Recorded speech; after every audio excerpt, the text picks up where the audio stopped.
యుద్ధం ఎలా జరుగుతుందండి? హోరాహోరీగా జరుగుతుంది. ఇద్దరి మధ్యన అరుచుకుంటూ, కొట్టుకుంటూ, కత్తులు ఇసురుకుంటూ.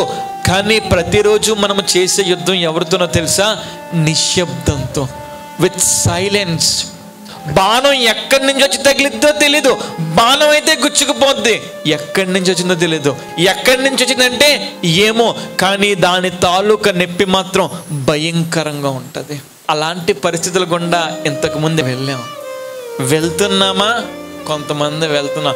నేను వెళ్ళలేదండి అని గ్యారంటీగా ఉన్నారు కదా, ఫ్యూచర్లో వెళ్ళాల్సి వస్తుందేమో, నిద్రలేని రాత్రులు గడపాల్సి వస్తుందేమో. ఒంటరి గువ్వలాగా మేడ మీద ఇంట్లో ఒక్కడివే ఉండలేమో. ప్రపంచ జనాభా 850 కోట్ల మంది. ఆ 850 కోట్ల మంది ప్రపంచ జనాభాలో నీకు ఒక్కరు కూడా తోడులేరు. నీ ఒంటరితనాన్ని ఒక్కరు కూడా తీయలేకపోతున్నాడు. మరి ఎలా?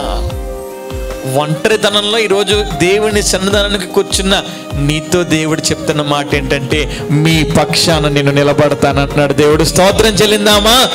850 కోట్ల ప్రజానీకంలో ఒక్కరు కూడా నీ ఒంటరితనాన్ని నింపకపోతే, ఒక్కరు కూడా నీ శూన్యాన్ని నింపకపోతే, నేను శూన్యాన్ని నింపేవాడు ఒకడు ఉన్నాడు.